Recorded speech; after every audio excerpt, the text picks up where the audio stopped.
Dark Souls painting. Wherever you go, the moon still sets in Irithyll. Wherever you may be, Irithyll is your home. I wish there was some sort of canonical game that depicts the world of Dark Souls before it turned into a horrid crapsack world, assuming it ever was. That's one reason I could never care about the plot of Dark Souls. The games always make it feel like all you're doing is trying to return an entirely shitty world to a world that's just mostly shitty. The story goes that the undead are shipped off to the north. There are still cities that aren't completely shitty. You find yourself in a cell in the north because you are undead. You are supposed to travel through the area to find the origin of the undead, to find what the future holds for you and the other undead. So based on the game, if you were able to go south you would be able to find cities of regular humans. You go the opposite way to fulfill a prophecy. I'd love a game that took place in the more optimistic parts of that world, then. Maybe going on a more typical, traditional adventure like raiding a bandit camp to rescue captives or slaying a dragon or some such thing.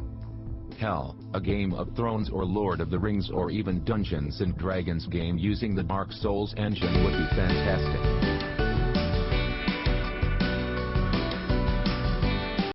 Game of Thrones, you say? Have you heard about the collaboration from is doing with George R.R. Martin? It's called Elden Ring. From what I understand of the lore, the problem of the dark sign has gotten progressively worse as the centuries drag on.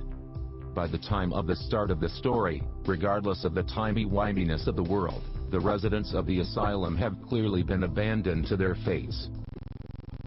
There are no guards, many of the cells have had their bars torn open, and the resident hollows stalk the halls. The only thing keeping people in is the asylum demon. Even Oscar, the knight of Astora that give you your cell key, doesn't seem to have been sent to the asylum through the normal means. He has his full armor set on, and seems to have found his way to the roof, where he fought and lost to the asylum demon. Oscar came to the asylum because of the story passed down in his family. He came there as an undead knight, not as a prisoner.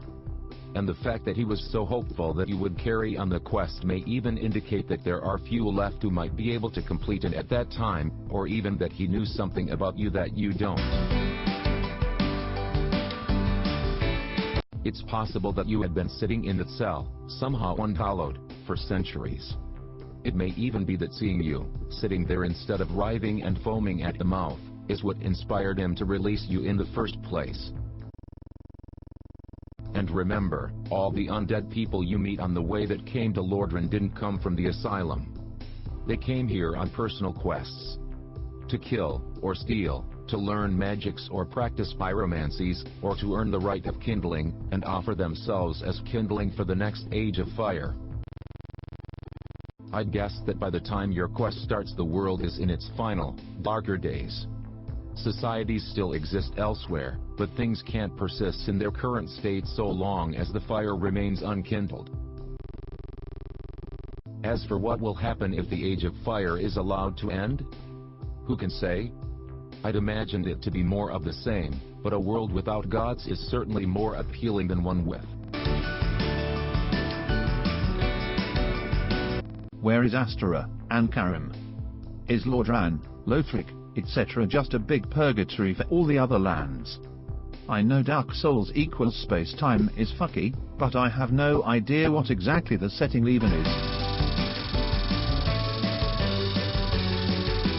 In the first game, I think the rest of the world is still mostly alright.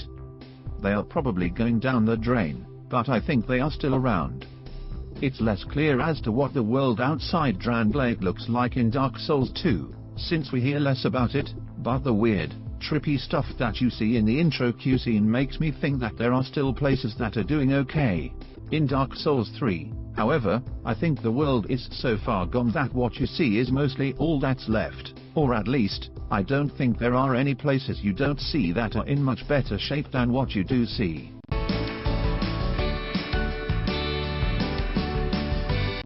with the lack of help the B team got with DS2, it's hard to say exactly what Drangalic's deal is. At times time or geography is convoluted is not even enough to make sense of how it ties in. Particularly when you consider Ing plus Souls, and then some of the DLC that all but says Drangalic and Lordran are the same place. Lovely painting, but you just reminded me, the horror of crossing that bridge for the first time.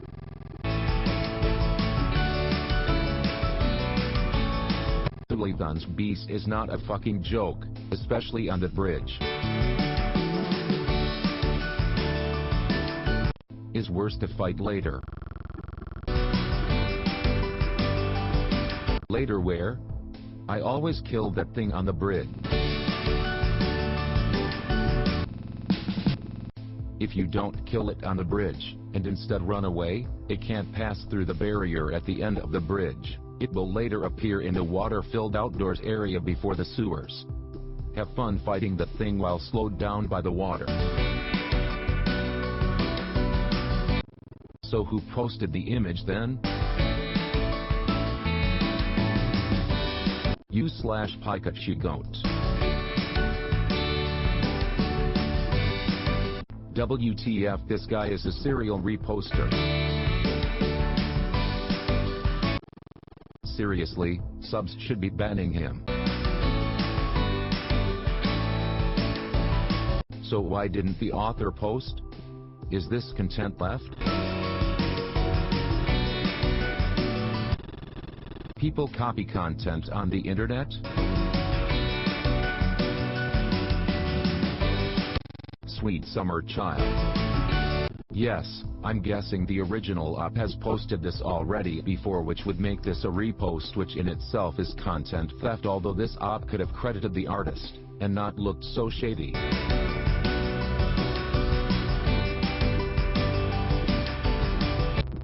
Never in a game will I have such a sense of awe, amazement and relief as when I exited the catacombs right after a boss fight, and ran into this view. Up until this point it had been 3 to 4 areas of poison, monster toads, giant crabs, undead, skeletons, dark caverns, and literal fucking garbage bag looking ass goop that's only purpose in life is to fuck your shit. I just sat down here and enjoyed the view. And then I got up, activated the bonfire, and went down to the bridge to get my shit pushed in 3 to 4 times by a giant multi-eyed alligator dog. Dark Souls is a 10/10, would die again. Please subscribe to the message below and hope to leave a message saying your opinion.